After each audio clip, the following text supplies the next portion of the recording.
Glass ಇಟ್ಕೊಂಡು ಭಾಳ ಅದ್ಭುತವಾಗಿರ್ತಕ್ಕಂಥ ಪ್ರದರ್ಶನವನ್ನು ಕೊಟ್ಟಿದ್ದಾರೆ ಅಂತ ಶ್ರೀ ಪ್ರವೀಣ್ ಪ್ರಜಾಪತಿಯವರಿಗೆ ಜೋರಾದ ಚಪ್ಪಾಳೊಂದಿಗೆ ಮತ್ತೊಮ್ಮೆ ಧನ್ಯವಾದಗಳು ಹೇಳ್ತಾ ಪೂಜ್ಯರ ಆಶೀರ್ವಾದ ಅವನ ಮೇಲೆ ಸದಾ ಇರಲಿ ಅಂತೇಳಿ ಸಂದರ್ಭದಲ್ಲಿ ಹಾರೈಸ್ತಾ ಈಗ ಶರಣರ ಜೋಳಿಗೆ ಈಗಾಗಲೇ ಬರ್ತಾ ಇದ್ದಾರೆ.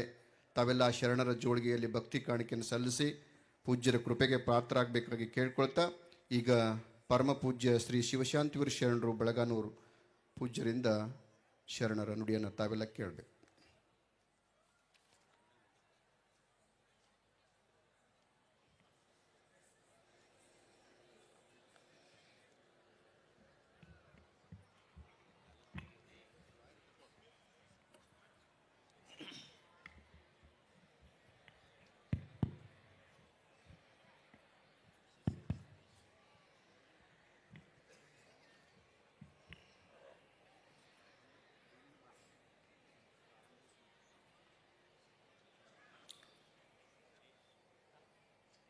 ಶ್ರೀ ಗವಿಮಠಾಧೀಶ ಯೋಗಿಗನನುತ ಚರಣ ಶ್ರೀ ಗವಿಯ ಸಿದ್ಧೇಶ ಜಂಗಮವರ ನೀಗುತೆನ್ನಯ ತಾಪ ಪಾಪ ಸಮುದಾಯವನು ಬಾಗಿದೆನ್ನನು ಬೇಗ ನಿಂಪೊರೆವುದು. ನಿನ್ನ ಮಹಿಮೆಗಳನ್ನು ಪಗಳನಲ್ಲವಲ್ಲ ಚಿನ್ನಿಧಿ ಸಮಾಧಿಯುತ ಮಹಿಮ ಪುರುಷ. ನನ್ನ ಮತಿಗನುಸಾರ ಈ ನಿನ್ನ ಗುಣಗಾನ ನನ್ನಿಯಂ ಕೇಳು ಏಳು ಬೆಳಗಾಯಿತು. ಮಂಗಲವು ಗುರುವರೆಗೆ ಮಂಗಲವು ಜಂಗಮಗೆ ಮಂಗಲವು ಶ್ರೀ ಗುರುಮರಿಶಾಂತಗೆ ಮಂಗಲವು ಗವಿಮಠದ ಎಲ್ಲ ಶ್ರೀವೃಂದಕ್ಕೆ ಮಂಗಲವು ಗವಿಸಿದ್ಧ ಶಿವಯೋಗಿಗೆ.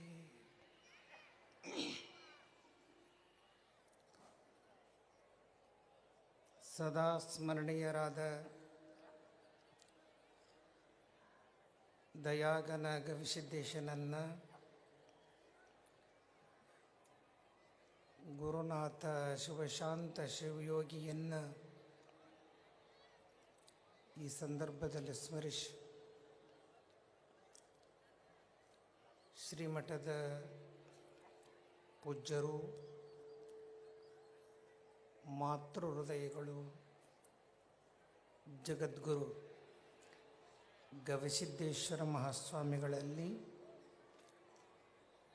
ಎಲ್ಲ ಪೂಜ್ಯರಲ್ಲಿ ಭಕ್ತಿಯ ಪ್ರಣಾಮಗಳನ್ನು ಸಲ್ಲಿಸಿ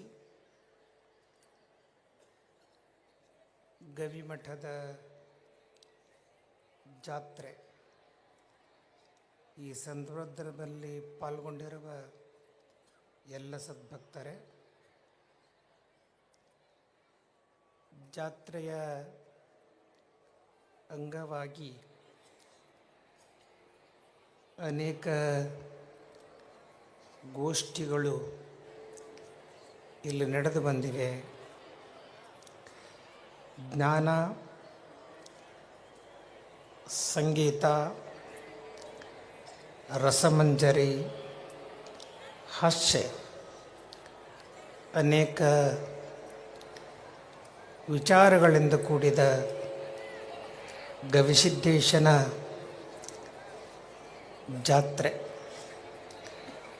ಜಾತ್ರೆಯಲ್ಲಿ ನಾವೆಲ್ಲ ತಿಳಿದುಕೊಳ್ಬೇಕು, ವಿಚಾರ ಮಾಡಬೇಕು. ಒಂದು ದಿನ ಹುಟ್ಟಿ 4 ದಿನ ಬದುಕಿ ಒಂದು ದಿನ ಸತ್ತು ಹೋದರೆ ಬದುಕು ಸಾರ್ಥಕವಾಗುವುದಿಲ್ಲ. ಬದುಕು ಸಾರ್ಥಕವಾಗಬೇಕಾದ್ರೆ ನಾವೆಲ್ಲ ಜ್ಞಾನ,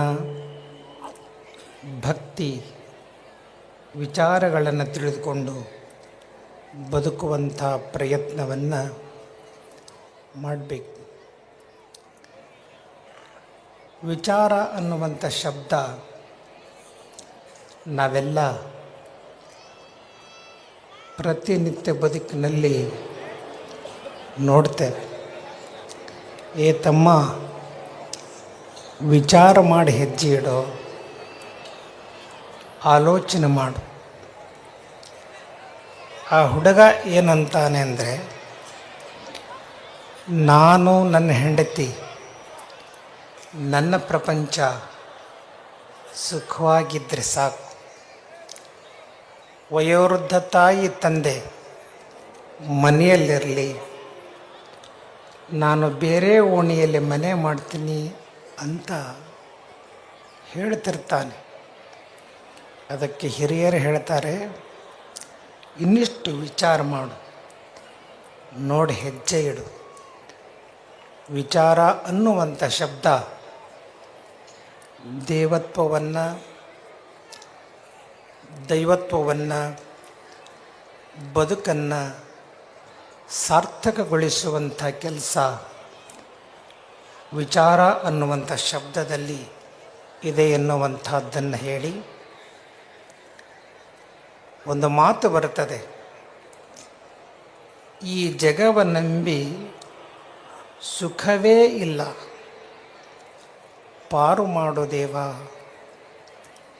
ಈ ಭೌತಿಕ ವಸ್ತುಗಳನ್ನು, ಈ ಪ್ರಪಂಚವನ್ನು, ನಾವು ಕಟ್ಟಿಕೊಂಡಿರ್ತಕ್ಕಂಥ ಸಂಸಾರವನ್ನು ನಾವು ನಂಬಿದರೆ ಶಾಶ್ವತ ಸಿಗೋದಿಲ್ಲ. ಕೋಲ್ಮಿಂಚಿನಂತೆ ಕಾಣ್ತದೆ, ಮಾಯಾದಂತ ಕಾಣ್ತದೆ, ಒಂದು ಸಾರಿ ತೋರ್ತದೆ, ಅಡಗ್ತದೆ. ನಿನ್ನನ್ನು ಪಾರು ಮಾಡುವಂಥದ್ದು ಅದು ಯಾವುದಾದ್ರೂ ಇದ್ದರೆ ದೇವನ ಸ್ಮರಣೆ, ಒಳ್ಳೆಯ ವಿಚಾರ, ಜ್ಞಾನ ಅನ್ನುವಂಥದ್ದನ್ನು ಅರ್ಥೈಸ್ಕೊಳ್ಬೇಕು. ಒಂದು ಸುಖಕ್ಕೆ 100 ದುಗುಡ, ಇದುವೇ ಜಗದ ವೈಭವ. ಒಂದು ಸುಖ ನಾವು ಅನುಭವಿಸ್ಬೇಕಾದ್ರೆ, ನಮ್ಮ ಕೌಟುಂಬಿಕ ಸುಖ ನಮಗಾಗಬೇಕಾದ್ರೆ ನಾವು 100 ಕೆಟ್ಟ ಕಾರ್ಯಗಳನ್ನು ಮಾಡಿ, ಕೆಟ್ಟ ಆಲೋಚನೆಗಳನ್ನು ಮಾಡಿ ನಮ್ಮ ಸುಖದ ವೈಭವವನ್ನು ನಾವು ಕಾಣ್ತೇವೆ. ಶಾಸ್ತ್ರಕಾರರ, ಜ್ಞಾನಿಗಳ ವಿಚಾರ ಹಾಗಲ್ಲ.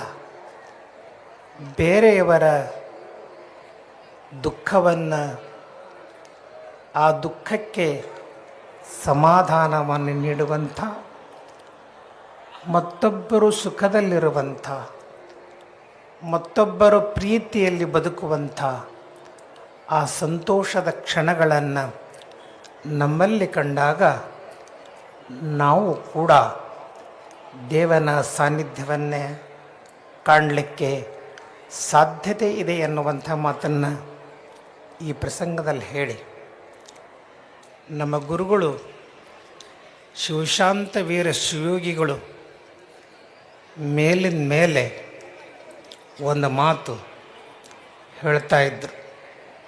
ಅದು ಸಣ್ಣಜ್ಜವರಿಗೆ ಗೊತ್ತಿದೆ, ನಮಗೂ ಗೊತ್ತಿದೆ. ನಾವೆಲ್ಲ ಇಲ್ಲಿಯ ಒಟುಗಳು, ವಿದ್ಯಾರ್ಥಿಗಳು. ಅವರ ಕನಸು ಏನಿತ್ತು ಅಂತಂದರೆ, ಗವಿಮಠ, ಕೋಪಣನಗರ ಇದು ಯಾತ್ರಾ ಸ್ಥಳವಾಗಬೇಕ್ರಿ, ಇದೊಂದು ಪುಣ್ಯಕ್ಷೇತ್ರವಾಗಬೇಕ್ರಿ. ಮೇಲಿನ ಮೇಲೆ ಹೇಳ್ತಾ ಇದ್ದರು. ಇಲ್ಲಿಯ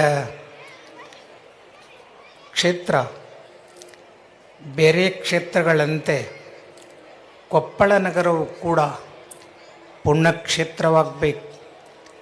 ಧರ್ಮಸ್ಥಳದಂಗೆ ಇಲ್ಲಿ ನಿತ್ಯ ಅನ್ನದಾಸೋಹ ನಡೀಬೇಕು. ಹೊರನಾಡಿನಂಗೆ ಅನ್ನದಾಸೋಹ ನಡೀಬೇಕು. ಅವರ ಕನಸು, ಅವರ ಸಂಕಲ್ಪ ಈಗೆಲ್ಲ ನಾವು ನೋಡ್ತೇವೆ. ನೀವು ಇವತ್ತು ಜಾತ್ರೆಗೆ ಬಂದಿರಿ, ನಮಗೆ ಯಾವಾಗ ಕೊಪ್ಪಳಕ್ಕೆ ಬರಬೇಕು ಅಂತ ಅನ್ನಿಸ್ತದೆ, ಯಾವಾಗ ಈ ಊರ ಮೇಲೆ ಹಾದು ಹೋಗ್ತೀವಿ ಅವಾಗೆಲ್ಲ ಮಠಕ್ಕೆ ಬರ್ತೀನಿ ನಾನು. ಪ್ರತಿದಿನ ಈ ಕ್ಷೇತ್ರದಲ್ಲಿ 8,000 ಜನ ನಮ್ಮ ಪ್ರಾಂಗಣದಲ್ಲಿ ಇರ್ತಾರೆ ಅಂತಂದರೆ ಶಿವಶಾಂತ ವೀರ ಶಿವಯೋಗಿಗಳ ಕನಸು ನನಸಾಗಿದೆ ಎನ್ನುವಂಥ ಮಾತನ್ನು ಈ ಪ್ರಸಂಗದಲ್ಲಿ ಹೇಳಿ, ಈ ಕ್ಷೇತ್ರ ಅನ್ನದಾಸೋಹ, ಜ್ಞಾನದಾಸೋಹ ಜೊತೆಗೆ ಸಾಮಾಜಿಕ ಕಾರ್ಯಗಳು, ಇವತ್ತು ಜಾತ್ರೆಯ ನಿಮಿತ್ತವಾಗಿ ವಿಶೇಷ ಚೇತನರಿಗೆ ಒಂದು ಸಂದೇಶವನ್ನು 2025ನೇ ಜಾತ್ರೆ ನಮಗೆಲ್ಲ ನೀಡಿದೆ ಎನ್ನುವಂಥ ಮಾತನ್ನು ಈ ಪ್ರಸಂಗದಲ್ಲಿ ಹೇಳಿ, ಎಲ್ಲ ಪೂಜ್ಯ ಶ್ರೀಗಳಲ್ಲಿ, ಪರಮ ಪೂಜ್ಯರಲ್ಲಿ ಭಕ್ತಿಯ ಪ್ರಣಾಮಗಳನ್ನು ಸಲ್ಲಿಸಿ, ಗವಿಸಿದ್ಧನ, ಮರಿಶಾಂತನ, ಶಿವಶಾಂತನ ಕೃಪೆ ತಮ್ಮೆಲ್ಲರಿಗೆ ಸದಾ ಇರಲೆಂದು ಪ್ರಾರ್ಥಿಸಿ ನನ್ನೆರಡು ಮಾತುಗಳು ವಿರಾಮ ನೀಡ್ತೇನೆ.